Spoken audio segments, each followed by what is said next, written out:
नमस्कार, बहस लाइव में आपका स्वागत है। मैं हूं अमृत उपाध्याय। आज एक बार फिर बात सेक्युलर पीएम के मुद्दे पर बीजेपी जेडीयू में मचे घमासान की। पिछले कुछ दिनों में गठबंधन तोड़ने की तमाम धमकियों के बाद आखिरकार एनडीए गठबंधन की गाड़ी अब पटरी पर लौटती दिख रही है।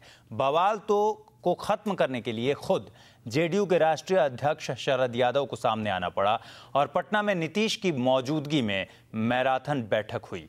बहस लाइव में इस पर चर्चा करने के लिए हमारे साथ जुड़ेंगे वरिष्ठ पत्रकार अरविंद मोहन, वरिष्ठ पत्रकार अवधेश कुमार और न्यूज रूम से जुड़ेंगे हमारे संवाददाता देवेंद्र पाराशर। लेकिन पहले आप ये रिपोर्ट देखिए।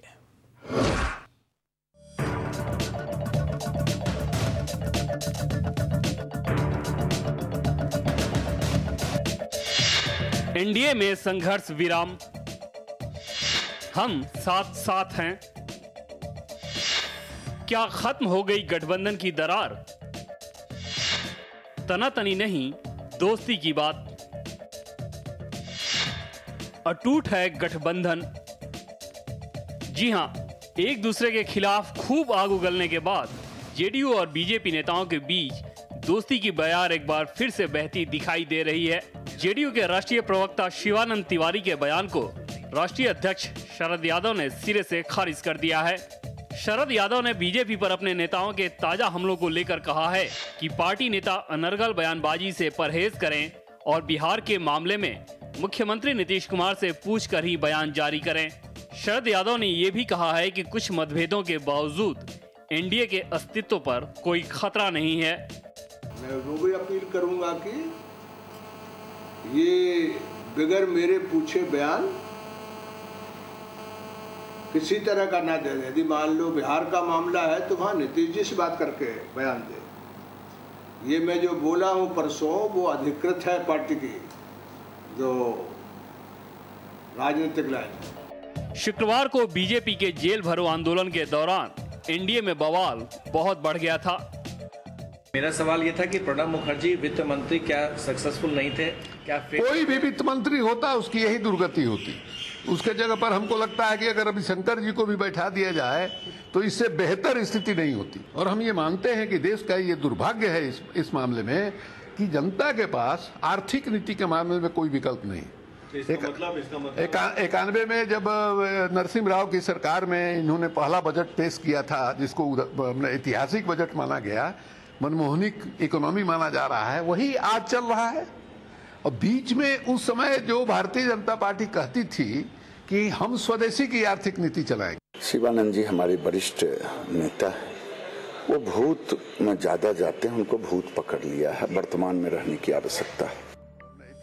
वैसे शिवानंद का बयान बीजेपी को कम और शरद यादव और नीतीश कुमार जैसे नेताओं को ज्यादा मुंह चिढ़ा रहा था। आखिर ये दोनों नेता एनडीए सरकार में मंत्री थे। इतना ही नहीं, महंगाई को लेकर शरद यादव ने संसद में खूब गर्माहट दिखाई है और संसद से बाहर भारत बंद जैसे कार्यक्रम किया है। नीतीश भी जब तक महंगाई और आर्थिक नीतियों के मुद्दे पर यूपीए सरकार को कोसते रहे हैं। खतरा गठबंधन के साथ साथ महंगाई से परेशान आम जनता से कटने का भी था। परेशान नीतीश ने शरद यादव को फोन किया और शिवानंद तिवारी के बयान को खारिज करने का फैसला हुआ। जेडीयू नेतृत्व को इस बात का एहसास भी है कि वो कमजोर हुए तो लालू बलवान हो जाएंगे। इसलिए दोस्ती का राग गुनगुनाने की ट्रेनिंग के लिए पटना में मुख्यमंत्री आवास पर एक अहम बैठक हुई। इसमें प्रदेश अध्यक्ष के साथ प्रवक्ता भी शामिल हुए। बैठक में प्रदेश अध्यक्ष वशिष्ठ नारायण सिंह, मंत्री श्याम रजक, भीम सिंह, देवेश चंद्र ठाकुर शामिल हुए। लेकिन बीजेपी पर तीखा हमला करने वाले राष्ट्रीय प्रवक्ता शिवानंद तिवारी इस बैठक में शामिल नहीं हुए। प्रधानमंत्री के इशू पर अब आपका क्या स्टैंड है, ये हम लोग जानना चाहते हैं। क्या आप जिंदा रखेंगे या छोड़ देंगे? देखिए, ये हमारे पार्टी के मूल सिद्धांतों में एक और यह संवैधानिक शब्द है। खबर है कि नीतीश और शरद ने शिवानंद को कड़ी फटकार लगाई है। जाहिर है दोनों दलों को एहसास हो गया है कि दोस्ती टूटी तो दोनों ही घाटे में रहेंगे। इसलिए कसैले शब्दों की जगह मीठे बोल निकल रहे हैं। जनता दल यू जो है वो हमारा गठबंधन का साथी है, एनडीए का सदस्य है। बिहार में हम उनके साथ मिलकर सरकार चलाते हैं, केंद्र में हमारा सहयोग रहा है। बीच में एक दो मुद्दों को लेकर कड़वाहट रही है, पर दोनों तरफ से प्रयास यही होना चाहिए कि कोई गैर जिम्मेदाराना बयान नहीं होना चाहिए। लेकिन सवाल ये कि ये मिठास आखिर कब तक बरकरार रहेगी? तुम हमारे हो, हम तुम्हारे हैं, मोहब्बत हो या ना, लेकिन बिहार में एनडीए की मजबूरी कुछ ऐसी ही है। राष्ट्रीय पार्टी बीजेपी अपने संगठन के दम पर एक बारगी जेडीयू से झटका खाने को तैयार हो भी जाए, लेकिन क्या बिहार के हाकिम नीतीश कुमार दूसरे दलों से आए अपने साथियों के दम पर उस बीजेपी को झटका देने को तैयार आसानी से हो जाएंगे, जिसके कंधे पर बैठकर उन्होंने सफलता के झंडे गाड़े हैं? पटना से ब्रिजमोहन पांडे के साथ देवेंद्र पराशर, महुआ न्यूज, दिल्ली। तो एनडीए में सीज फायर की इस पूरी कहानी की नौबत कैसे आई, इस पर चर्चा करने के लिए हमारे साथ जुड़े हुए हैं अरविंद मोहन, वरिष्ठ पत्रकार, अवधेश जी हमारे साथ जुड़े हुए हैं, वरिष्ठ पत्रकार हैं, और देवेंद्र पराशर हमारे संवाददाता जुड़े हुए हैं। अवधेश जी, सबसे पहले आपके पास आना चाहेंगे, सियासत की बिसात पर सीज फायर के संघर्ष विराम के मायने किस तरीके से निकाले जाए?